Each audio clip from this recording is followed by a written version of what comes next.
Hi everyone, I'm Shaylin with Reedsy, and I'm here today with the second video in a series on point of view. In the last video, we talked about third-person omniscient, and in today's video, we're going to be talking about third-person limited, which is a much more common use of third-person in modern narratives. With a third-person limited point of view, the narrator is tethered to one character's thoughts and emotions at a time.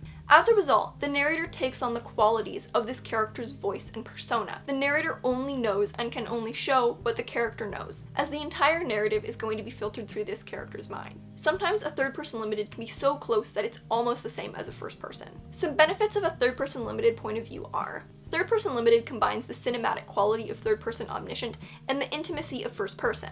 It can also maintain mystery and uncertainty about secondary characters, because the narrator doesn't know anything the character doesn't know. Even though it's a type of third person, the character's voice can greatly influence the storytelling. It has a lot of similar benefits to first person, so what would be some reasons to choose third person limited over first person?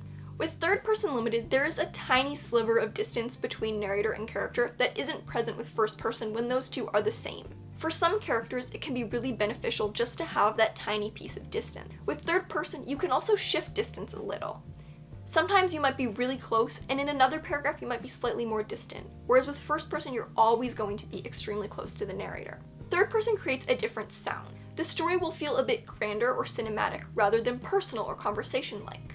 And finally, if you want to have multiple viewpoints, third person generally accommodates this better than the very limited and close first person. So if you do decide to write your story in third person limited, here are some tips. First of all is don't filter the action. You can create a much more streamless storytelling by removing filter words such as he saw or she felt. This is the difference between saying something like he saw a bird in the tree and a bird sat in the tree. Because we're in one character's mind, we know that the character saw it. You also have to make sure not to head hop. This is showing something outside the character's range of experience. Even a brief slip into a character's mind can be jarring and can distance the point of view.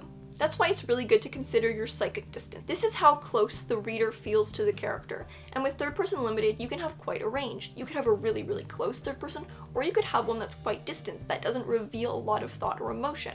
If you want a really, really close third person, you could try writing in what's called free indirect narrative. This is when the narrator takes on all of the vocabulary and qualities of the character. So it's in essence just a first person narrator, but with third person pronouns. So that's an introduction to third person limited. If you want to revisit anything I mentioned in this video, you can check out the blog post linked in the description.